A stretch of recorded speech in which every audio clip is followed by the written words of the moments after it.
हे कलियुग आहे असं उगीच म्हटलं जात नाही मंडळी. इथे मदतीला माणुसकीची साध हल्ली ऐकूच येत नाहीये. माणूस स्वतःच्याच धुंदीमध्ये इतका व्यस्त झालाय. आता हेच पहा ना, ही दृश्य आहेत उत्तर प्रदेशच्या गाझियाबादमधली. गाझियाबादच्या नंदग्राम परिसरामधील एका मॉल बाहेर हा तरुण रात्रीच्या वेळेस येणाऱ्या जाणाऱ्यांकडे लिफ्ट मागत होता.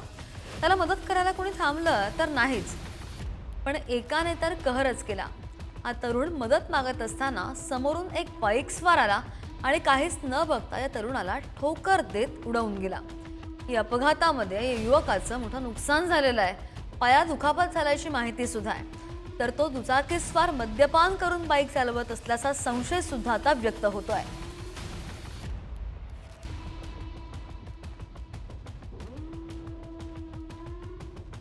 हा व्हिडिओ जरा निरखून पहा.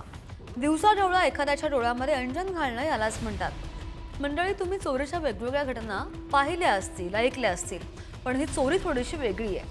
ही घटना उत्तर प्रदेशच्या उन्नावतमधली आहे आणि या महिलांनी दुकानदाराला बोलण्यामध्ये व्यस्त ठेवून दुकानदाराच्या गल्ल्यामधून पैशावर सुद्धा हात फिरवलाय. त्यामुळे दुकानदाराला या महिलांनी दिवसा चांदणं दाखवलाय असंच म्हणावं लागेल. तर या दिवसाढवळ्या पैसे पळवणाऱ्या महिलांचा शोध आता पोलिसांकडून घेण्यात येतोय.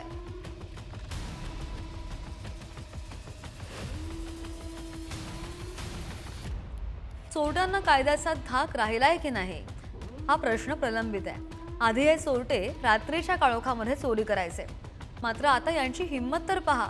हे महाशय भर दिवसा भर चौकात चोरी करायला घाबरत सुद्धा नाही आहेत. मंडळी, ही दृश्य आहेत उत्तर प्रदेशच्या फतेहपूरमधली. आता या व्हिडिओमध्ये पहा ना, कसा हा चोर कुणालाही न घाबरता न जुमानता अगदी बिनधास्तपणे चोरीला अंजाम देतोय. दुचाकीला चावी नसताना सुद्धा आपल्या कौशल्यानं तो गाडी चोरतो आणि ती गाडी घेऊन तिथून पळ सुद्धा काढतोय. कुणाला कानोकान खबर सुद्धा पडत नाहीये.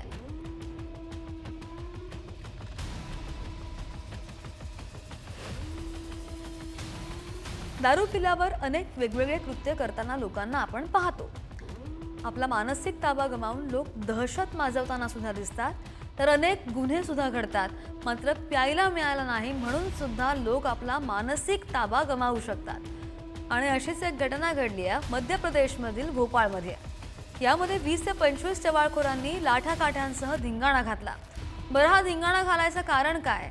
तर या टवाळखोरांना दारू पिण्यास मनाई केल्यानं त्यांनी हा राडा घातला.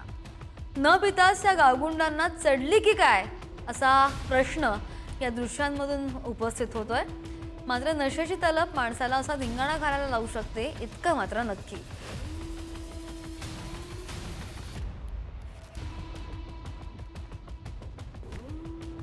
चोरी म्हटली की मग सामान्य असो किंवा कोणी मोठा नेता, फरक नाही पडत. चोरी कुणाच्याही घरात होऊ शकते. आता ही दृश्य बघा ना, उत्तर प्रदेशच्या झाशीमधली ही दृश्य आहेत मंडळी. या चोराने चोरी केली आहे, ती सुद्धा एका नेत्याच्या घरात.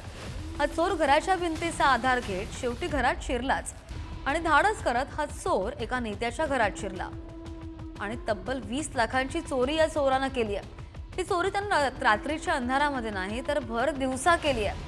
या चोरीमध्ये 15 लाखांचे दागिने आणि 5 लाख रुपयांची रक्कम सुद्धा चोरलेली आहे. पोलिसांकडून आता या चोराचा शोध सुरू आहे.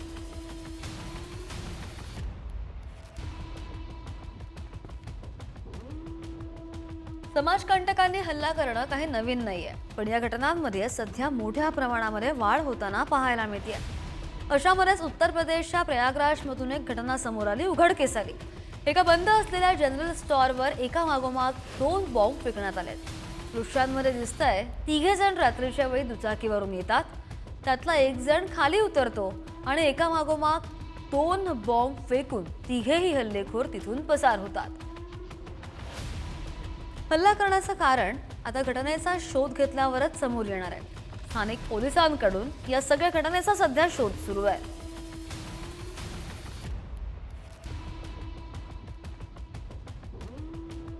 बेपत्ता तरुणीचा मृतदेह तर सापडला, पण आता ती आत्महत्या की घातपात हा मोठा प्रश्नच आहे.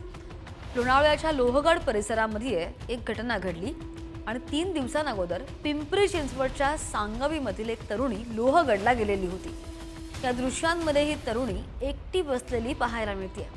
म्हणजे ती लोहगडावर गेलेली दिसतीये, पण ती घरी गेलीच नाही आणि त्यामुळे मुलगी गेली कुठे यासाठी तिच्या नातेवाईकांनी लोणावळा ग्रामीण पोलिसांसोबत तिचा शोध घ्यायला सुरुवात केली आहे। एक धक्कादायक प्रकार उघडकीस आला। लोहगड किल्ल्याच्या पायथ्याशी झाडीमध्ये तिचा मृतदेह आढळून आला। आता तरुणीने आत्महत्या केली की घातपात याचा तपास सुरू आहे।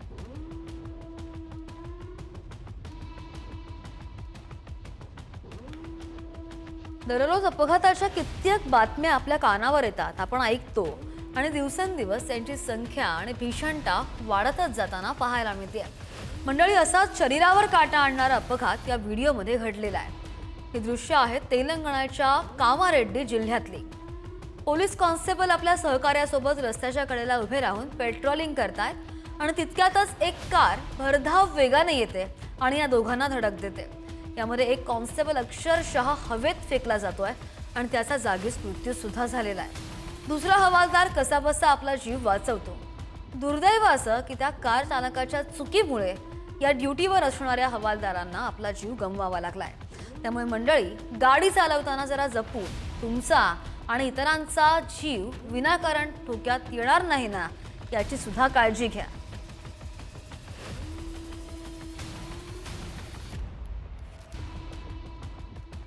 मंडळी, महिलांवरील अत्याचाराच्या घटनांमध्ये दिवसेंदिवस वाढ होतानाच पाहायला मिळते। यामुळे मुली सुरक्षित आहेत की नाही असा सवाल उपस्थित होतोय। मुलींवर हात उचलून काही टवाळखोर मुलं आपली ताकद, तुच्छ सामर्थ्याचं प्रदर्शन करतात आणि अशीच एक घटना घडली आहे छत्तीसपूरच्या बिलासपूरमध्ये। काही टवाळखोरांनी मुलींची छेड काढत त्यांना मारहाण केली आहे। मुलीचा फोन घेऊन हवेमध्ये उडवला।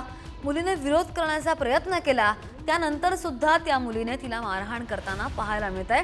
मुलीने हात उचलला तेव्हा टवाळखोराचा इतका संताप झाला की त्याने मुलीला लाथेने मारण्याचा प्रयत्न केलेला आहे। अशा मुलांना कायद्याचा धाक उरलाय की नाही असा सवाल सध्या उपस्थित होतोय आणि यामुळे आपल्या मुली घराबाहेर किती सुरक्षित आहेत याचा विचार शासन आणि पोलीस दलानं करणं सुद्धा गरजेचं आहे।